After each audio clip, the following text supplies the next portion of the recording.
All right, to review what we did yesterday, we have to simplify these radicals. We make a factor tree. And then we look for pairs of prime factors to bring outside of the radical. So to start off, number one, I need two numbers that would multiply to give me 196.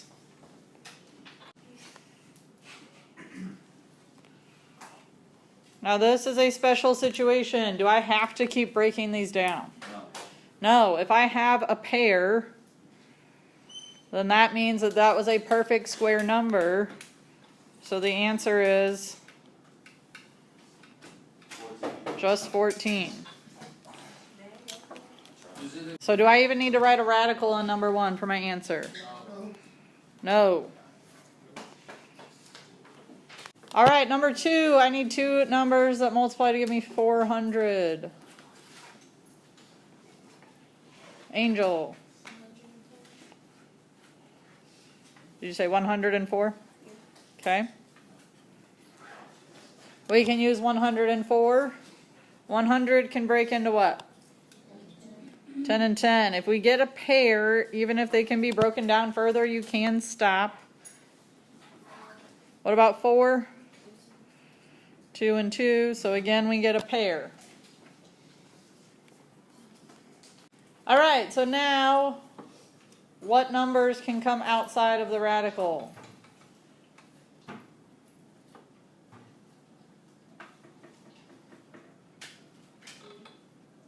What do we have pairs of? 10 and 2. 10 and 2, and what are we going to do with them? 10 times 2 gives me 20. I had that answer, but I did a different one.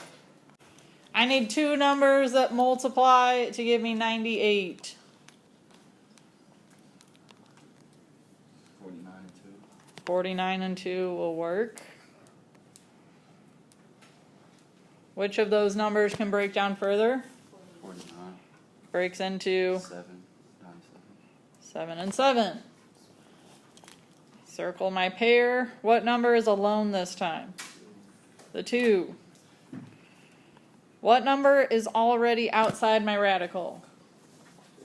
A 4. From the very beginning, we have a 4 outside of the radical. What else comes outside? We bring this 2 out? We bring a 7 out. We have to bring out whatever it was that we had a pair of. So we are going to multiply that 4 by 7. What stays in the radical? 2. The 2, because it did not have any friends, it can't go outside. 4 times 7. 28. So our final answer is 28 root 2. Today we are doing supplement lesson number 2, adding and subtracting radicals. Our objective is to add and subtract radicals. To add and subtract radicals, we first have to simplify our radicals like we did yesterday. Then we add or subtract only like terms, which means they have to have the same number under the radical, and we just combine the coefficients. This is very similar to combining like terms, like if you have a variable. We need the radical part to match, and we only add or subtract the coefficients or the numbers out in front of the radical. Here are our first 2 examples. On example 1, we have 4 root 7 plus 5 root 7. Do the radical parts match? Yes, they're both the square root of 7. If your radical parts match, we can go ahead and combine them by, in this case, adding the coefficients. 4 plus 5 gives me 9. The radical part does not change. So it's not going to change when we're adding or subtracting. Okay, the other thing we have to check is to see if anything simplifies. In this case, I hope we all know that 7 is a prime number. which means that the only things that will divide into it are 7 and 1. So the radical does not simplify. Questions on example 1? All right, on example 2, we have to look, and the first thing we should check is to see if any of our radicals will simplify. Will the square root of 6 simplify? No. If we break 6 up, what's the only thing we could break it into? 2 and 3. Is that a pair? No, there's no pair there. So the square root of 6 will not simplify. What about the square root of 13? No, 13 is prime, so the radical there cannot simplify. So then we check to see if we have any radicals that match. Do we? No. Which ones match? The root 6's match. So just like when we would combine like terms with variables, you use the symbol in front of that term. So this 3 is considered to be positive or negative? Positive, and we treat this like a plus 5. So 3 root 6 plus 5 root 6 would give me what? 8 root 6. Again, the radical part does not change. What do you think happens with the minus 2 root 13? You bring it down. Minus 2 root 13. That is it. That's our final answer on this problem. All right, number 3 is a little bit of a longer problem. The first thing we need to check is if any of those radicals will simplify.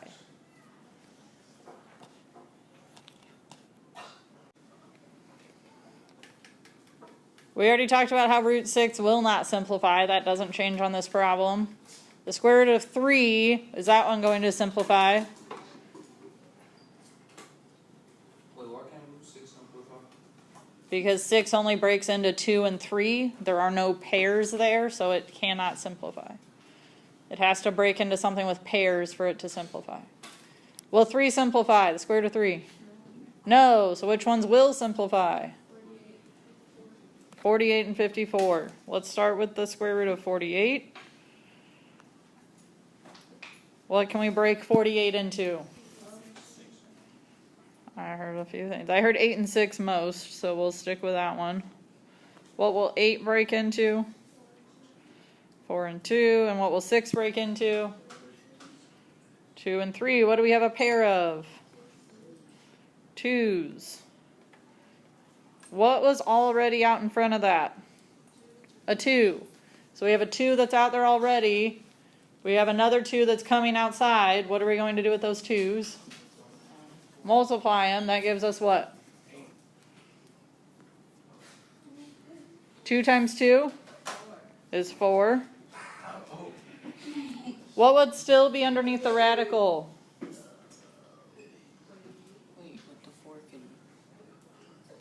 Oh. One of your classmates said that 4 can split up again. So we have another 2 that's coming outside. So we take this 4 out here times 2 again, and that gives us 8. So what's the only thing left under the radical?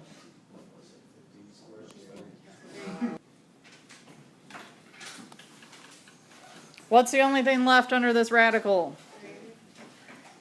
So now when we go to keep doing this problem after we finish simplifying the square root of 54, we are going to ignore the 2 root 48 and treat it like an 8 root 3.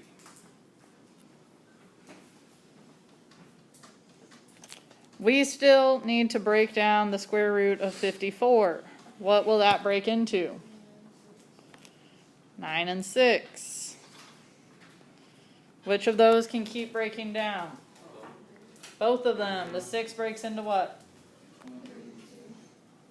A 2 and a 3. The 9 breaks into a 3 and a 3. What do we have a pair of? 3's. We need to keep this minus sign with this term, so I'm going to rewrite the minus sign. There is already a 6 out front. That's going to end up getting multiplied to what other number? A 3 from that pair. 6 times 3 is 18. What's left under the radical? 3 and a 2. We multiply them back together, and that gives us a 6.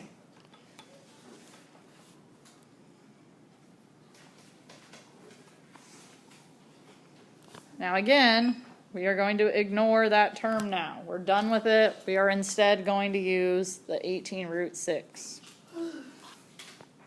If you want, you can rewrite the whole problem above to have it all in one line.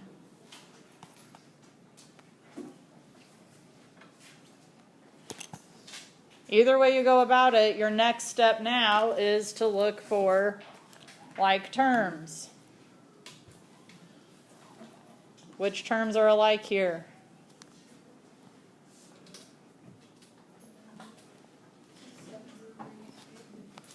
Seven root 3 and which other term? The plus 8 root 3. We add the coefficients. 7 plus 8 gives us 15. What about the radical part?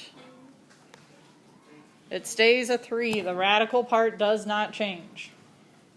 Every year I have people tell me that that's 15 root 6. And then they end up combining it with the other root 6s. Don't be that person. All right, what else can be combined?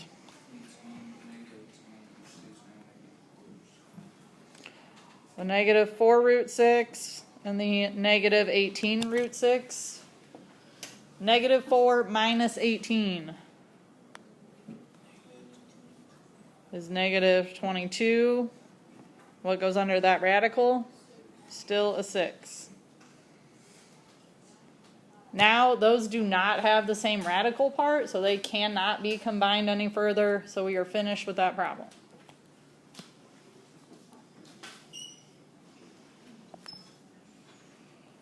On number 4, they are already simplified and they are already like. So our answer is just 5 square roots of 5. Nothing else special or fancy happens there. All right, let's talk about number 5. If we go through and start simplifying, what do we notice about all of these radicals? They're all perfect squares. What's the square root of 36? Square root of 36 is 6 minus the square root of 25 plus, what's the square root of 16? 4, but we have to multiply it by 2, so 4 times 2 is 8 minus, what's the square root of 4? But we have to multiply it by, and we get, okay. So notice that I just brought these signs down the whole way through. I didn't change any of the signs, I just simplified it. Are we all okay with how I got 8 and 6 at the end there? Those ones had numbers out in front that we had to multiply it to.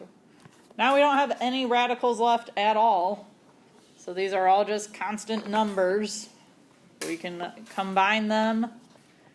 We should go in order from left to right to make sure that we don't mess up any of our signs. So 6 minus 5 gives us, anyone? 1. 6 minus 5 is 1, plus 8 is 9, minus 6 is 3. If you want to write that one step at a time, you can, but you don't need to. On number 6, we need to simplify these radicals. What can I break 18 into? We have options here. I heard 6 and 3 first. Which of those can still break down? The 6 breaks into 3 and 2. What do I have a pair of? A pair of 3s. So when I rewrite the square root of 18, what would I write? 3 square root 2 I'm going to drop down that minus sign. Now we have to break down the 12. What will 12 break into? 2 and 6. Which of those will still break down? The 6. 6 breaks into 3 and 2. What do we have a pair of? 2's. So when I rewrite the square root of 12, what do I write? 2 square root 3. Can that be simplified? No, why not? The radicals are not the same. The square root of 2 and a square root of 3 are both as simple as they can get, but they are not the same. They cannot be simplified any further, so that is where we leave our answer.